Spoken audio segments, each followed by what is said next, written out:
নয়াদিল্লিতে গৃহকর্মীর কাজ করত ১৫ বছর বয়সী ফেলানি। ২০১১ সালের শুরুতে বিয়ের জোর আলোচনা চলছিল তার। বিয়ের স্বপ্ন নিয়ে ওই বছরের ৭ জানুয়ারি বাবার হাত ধরে দেশে ফিরছিলেন তিনি। সীমান্ত পার হতে মই বেয়ে ওঠার সময় পোশাক আটকে যায় কাঁটাতারে। বিপদ থেকে বাঁচতে চিৎকার দেয় ফেলানি। তবে ভারতের সীমান্তরক্ষী বাহিনী বাঁচার আকুতির জবাব দিয়েছিল অস্ত্র দিয়ে। লাল শাড়ি পরে যেখানে বধূবেশে বরের বাড়ি যাওয়ার কথা ছিল ফেলানির, সেখানে তার নিথর দেহ ৩ ঘন্টা ঝুলেছিল দেশের সীমান্তে। শুধুই ফেলানি নয়, বিবিসি, ডয়েচে ভেলে ও স্বরাষ্ট্র মন্ত্রণালয়ের তথ্য অনুযায়ী ১৯৯৬ সাল থেকে ২০০০ সাল পর্যন্ত সীমান্তে প্রায় ১৫০০ অধিক বাংলাদেশি ধরাশয়ী হওয়ার প্রমাণ পাওয়া যায়। এছাড়া বিগত আওয়ামী লীগ সরকারের নতজানু পররাষ্ট্র নীতিতে শুধু ২০০৯ থেকে ২০২৩ সাল পর্যন্ত সীমান্তে প্রাণ দিয়েছে ৫৭৯ জন বাংলাদেশি। কিন্তু এত হত্যার হয়নি কোনো বিচার। ফেলানি হত্যায় বিচারিক কার্যক্রম শুরু হলেও বিএসএফের নিজস্ব আদালতে নির্দোষ প্রমাণিত হয়েছিল হত্যাকারী অমেয় দাস। আমার ফেলানির ১৪ বছর হয়ে গেল, আজ যাবত আমি বিচার হয় নাই। যেটা একটা নিষ্পাপ মেয়ে, আমার এত হাসি খুলে ঘুরতো বাড়িতে, সেই মেয়ে আমার অমেয় ঘোষ পাখির মতন গুলি করে নির্মমভাবে তার কষ্ট দিয়া কিভাবে মারছে আমার চোখের সামনে। আজ যাবত আমি বিচার পাইনি। আমি কতবার তার আদালতেও আমি গেলাম, ২বার, যে বিচার পাবো। তারা খালি বেকসের খালাস দেয়। সে একটা অমেয় ঘোষ, সে পাখির মতন গুলি একটা নিয়ম মানুষ একটা মেয়ে কীভাবে কষ্ট করে মারছে আমি বাবা হইয়া দেখছি। আজও আমি ভুলতে পারি নাই। কিন্তু সে একটা নিয়ম মেয়ে মায়েরে সে হাসি খুলে করে ঘুরতেছে, তার আইনত কোনো সাজা হইতেছে না, কোনো হইতেছে না। এটা কি বিচার করে? এটা তো দেশে কোনো বিচার দেখতেছি না। আমি চাই অমেয় ঘোষে আইনে আইনা তাকে একটা সর্বোচ্চ শাস্তি হোক। আমি এটা দাবি আন্তর্জাতিক আদালতে যেন আমার মেয়ের বিচারটা যেন হয়। কেন? আমি তো মা, আমি তো জানি যে কীরকম সন্তানের কষ্ট। হ্যাঁ, ওইরকম আমাদের ফেলানির যদি বিচারটা হয়, তাইলে এই যে ভারতের সীমান্ত কত কত মার সন্তান যে হারাইতেছে, কিন্তু ওনারা ওই পশুগুলা এইভাবে গুলি করবে না, বা কারো মার সন্তান ওই ভারতের সীমান্তর মধ্যে আর ওইভাবে মারা যাবে না। আন্তর্জাতিক সম্পর্ক বিশ্লেষকরা বলছেন, সীমান্ত অপরাধ করে বারবার ছাড় পেয়েছে টিকার হ্যাপি ও আইন লঙ্ঘনকারীরা। কূটনৈতিক চাপের বড় ঘাটতি, বন্ধু দেশ ভেবে সীমান্ত হত্যার গুরুত্ব না দেওয়া ও বড় আকারে প্রতিবাদ না জানানোই সীমান্ত অপরাধের পুনরাবৃত্তির কারণ। যারা এই হত্যাগুলো করছে সীমান্তে, তারা পার পেয়ে যাচ্ছে।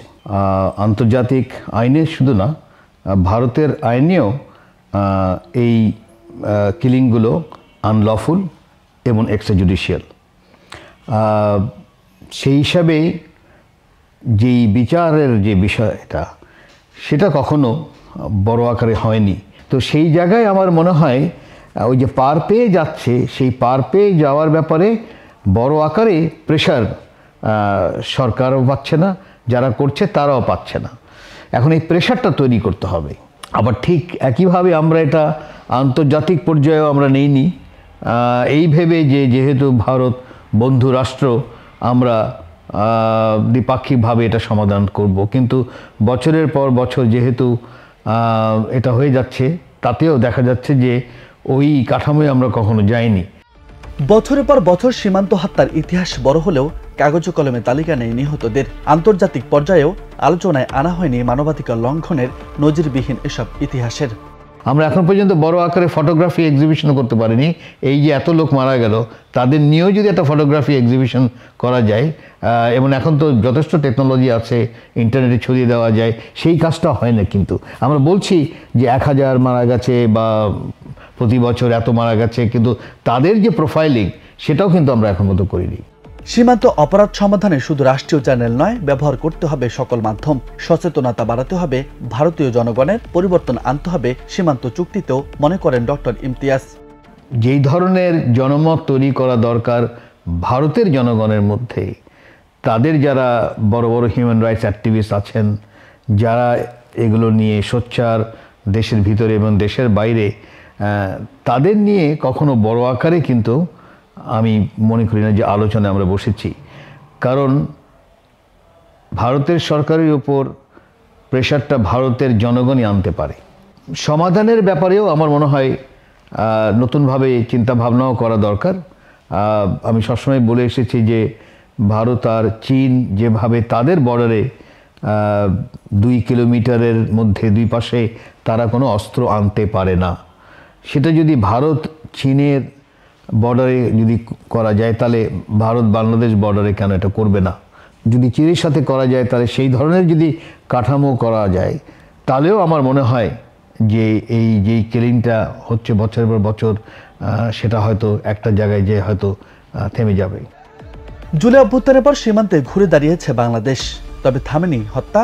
গেল জানুয়ারিতেও সুনামগঞ্জে সাইদুল ইসলাম ও লালমনিরহাটে রবিউল ইসলাম নিহত হয়েছেন বিএসএফের গুলিতে, যদিও ভারতকে আর কোনো ছাড় দেওয়া হবে না বলে জানিয়েছে বিজিবি মহাপরিচালক। সীমান্তে হত্যা বলেন, 150 যেটা ফেন্সের কথা বলেন, 150 গজের কথা বলেন, আমরা আমাদের পক্ষ থেকে কোনো ছাড় নাই। যেগুলাতে আমরা মনে করেছি যে না আগে আমরা ডিপ্রাইভড হয়েছি, এগুলাতে আমরা শক্ত ভয়েসে কোনো ছাড় দিব না। সীমান্ত হত্যা দুই দেশের ভালো সম্পর্কে বাধা বলছেন পররাষ্ট্র উপদেষ্টা। প্রতিবাদে যে কোনো মাধ্যম ব্যবহার করতে চায় সরকার।